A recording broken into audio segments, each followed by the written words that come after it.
Alright everybody, we're going to change stuff up today. I haven't been able to go out shooting any here recently, so been trying to think of a couple different videos. Anyhow, I'm going to do a video on making a brine solution to smoke some salmon. I've looked on YouTube and I could only find a couple videos on making a brine, so I just figured I'd go on and show my interpretation of a brine I kind of came up with. I've done a bunch of research on the computer, consulted some books, and found several different recipes, which I've just kind of taken the best of each and kind of made it a conglomerate of kind of my own little thing. But anyhow, first things first, let's get started here. Want to wash your hands here. Make sure everything's clean.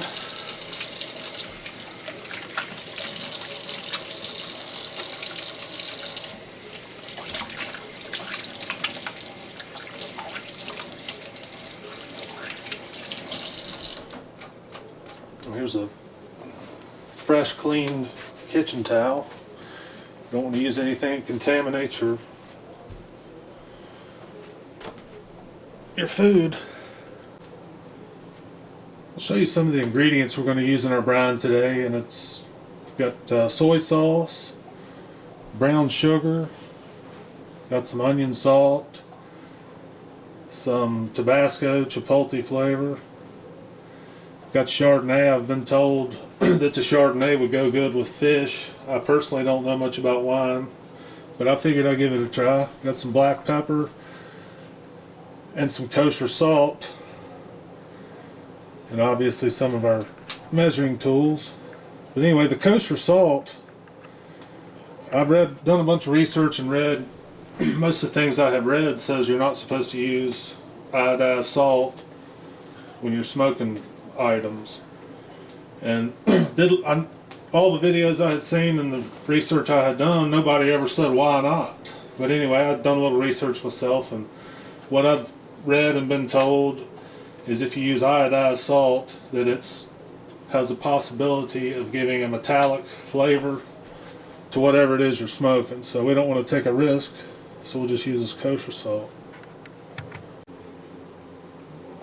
Alright everybody, a lot of the research I had done on doing this smoking, everyone says to use a good quality water, which we have good well water here at my house, and I do have it. It's twice filtered. I put a whole house filter in and the refrigerator filters it.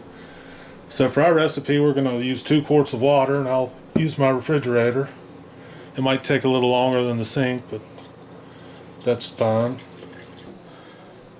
Dump my 1 quart of water in. According to the manufacturer's instructions, they stress when you make a brine not to use aluminum utensils. And I would assume it might be some chemical reaction with the salt, perhaps. Who knows? I don't really know for sure. But I think I've heard in studies that they might link using aluminum pans and such, as potentially causing Alzheimer's disease. So we're using stainless steel here. And we'll add our 2nd quart of water.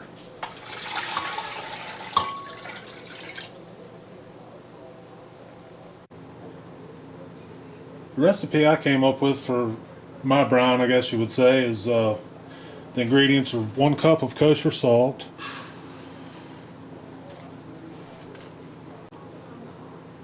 you also need 1 cup of brown sugar,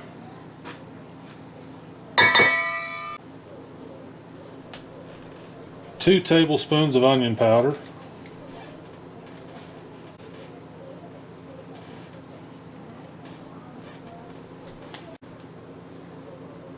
2 tablespoons of black pepper,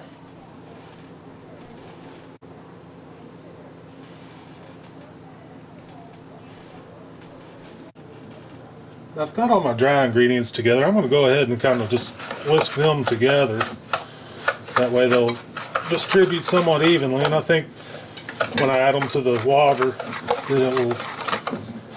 it'll make it just a little bit more thorough of a mix, and perhaps won't be any clumping. Could be a waste of time, but that's just what I'm going to try to do here. think that's just about good.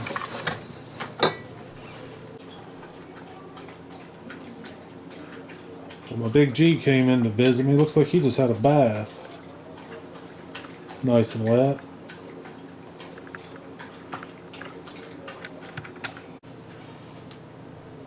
Also going to use 4 fresh cloves of garlic.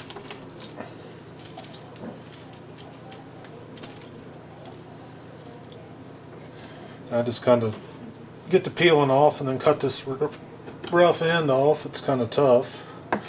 Just give it a light chop. It's just going to dissolve in the water. A lot of the recipes had called for garlic salt, and I figured just use fresh garlic.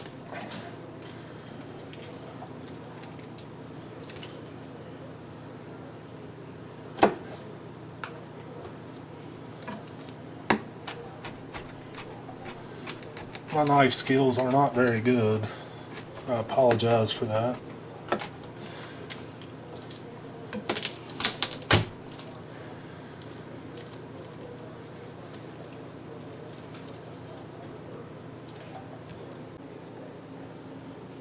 Alright, I'm going to add 1 cup of soy sauce to the stock pot here. I got the 2 quarts of water in. Here's a pretty neat little corkscrew. I don't drink much wine, but it's got like a cam action where that looks like a bill, kind of. Anyhow, I'm going to try to open it.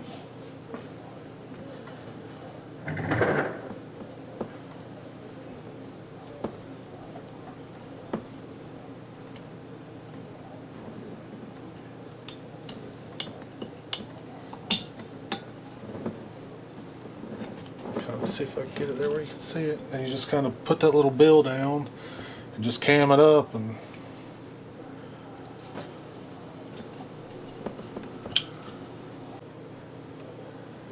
right, now we're going to add 1 cup of this. It's just a cheap wine. I figured you wouldn't need a good quality wine for cooking, I wouldn't imagine. Never know though. But 1 cup of this Chardonnay.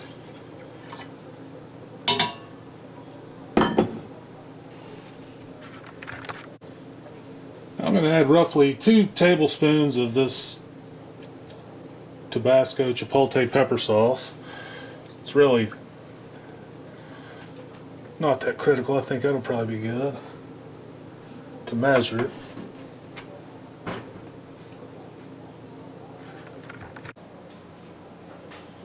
Now I'll introduce our water mixture in our stock pot over on the stove here. And I'm going to bring it to a boil.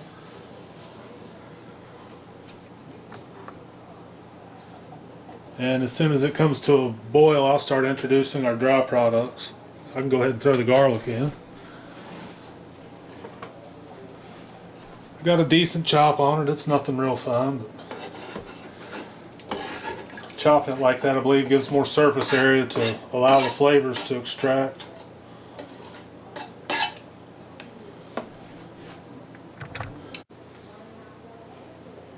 Well, now the molecules in the liquid there are starting to dance around a little bit. I'm going to let it come to a little more significant boil before I introduce the dry ingredients. Feel of boiling it like that allows the dry ingredients to dissolve better in the liquid, as opposed to having a cold liquid, or even a lukewarm liquid that might not dissolve as well. It's just now starting to boil pretty decently, so I'll add the dry ingredients to it.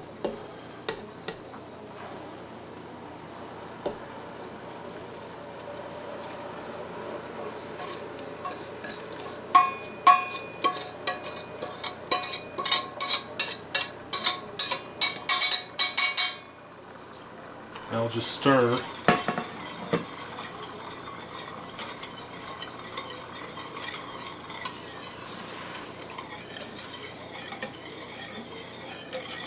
I'll get this mixed up pretty good. I'll stir it for several minutes here, and we'll pull it off the heat and introduce it to a cold environment.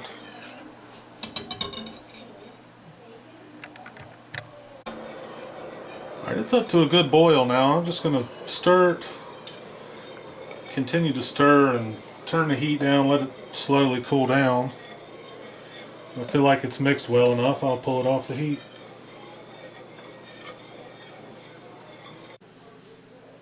Alright, the brine solution's on the stove just simmering down. I'll put the stopper in this side of my sink and run a fairly good amount of cold water. And then I'll add some ice cubes to that to cool down our brine mixture.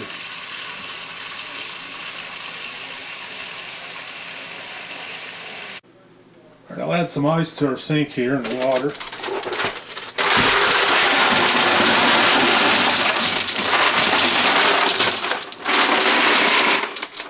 Our brine solution's probably about 2 or 3 inches deep in the stock pot here. So you obviously don't want to have too much in your sink and obviously fill over in your brine. I'm going to add a little more cold water, as cold as it'll come out of the faucet. And I'll add our brine to it to cool it down fairly rapidly. They say the cooler the better for your brines. I just kind of guessed on our ice and water here, so simmer down in there.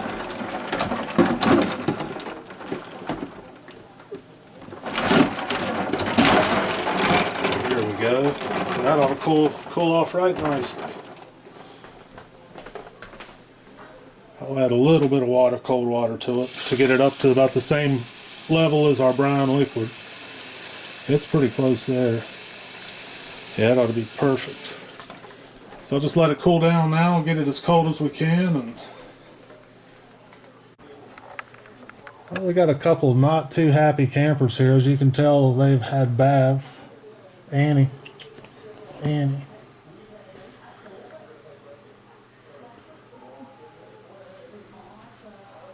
There's Brutus, Lucky Dog.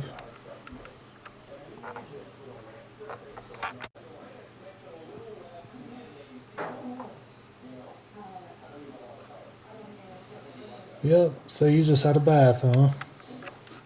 They don't like that word.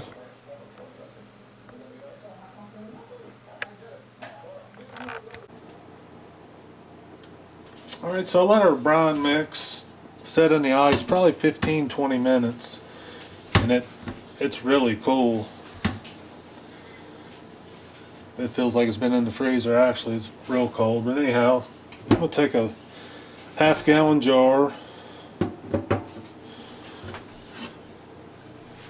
and pour our brine into it.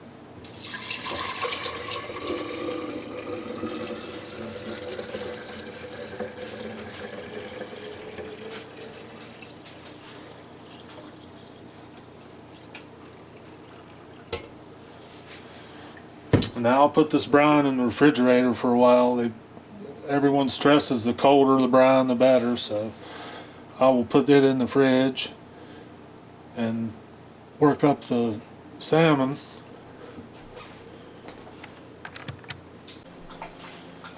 So I ended up with 3/4 of a gallon of our brine for our smoked salmon, and I'll just put the lids on them and stick them in the fridge to get them good and cold.